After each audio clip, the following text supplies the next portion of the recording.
17 days to go, Pasko na. Hindi pa rin papaawat sa kani-kanilang Christmas paandar ang ilang probinsya, di ba, Chino? Maris, mula nga sa mga nagniningning na pailaw at makukulay na giant Christmas trees, no? As usual nakikita natin, ramdam na po ang Pasko.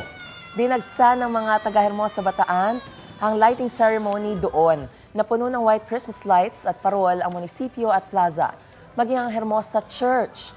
Sasalubong naman sa mga dumaraan ang hanay ng mga arko na nilagyan din ng white Christmas lights. Hindi lang mata ng mga taga-Bataan ang nabusog dahil pinilahan din ang libreng bibingka at puto bongbong na hatid ng lokal na pamahalaan. Makukulay na Christmas trees naman ang pinailawan sa Catanduanes. Tampok din ang Christmas display na hango sa iba't ibang pagdiriwang ng Pasko sa iba't ibang bansa. Kinaaliwan din ang ilang display na may live performers pang kasama. Mga giant Christmas tree na gawa sa indigenous materials naman ang tampok sa liwasang bayan sa Dilasag sa Aurora. Ang mga bumibisita sa Christmas display, hindi syempre mapigilang mag-selfie. Lalo pang lumutang ang ganda ng mga display dahil sa inilagay na mga pailaw dito. Kapuso, alamin ang maiinit na balita. Bisitahin at mag-subscribe sa GMA Integrated News sa YouTube.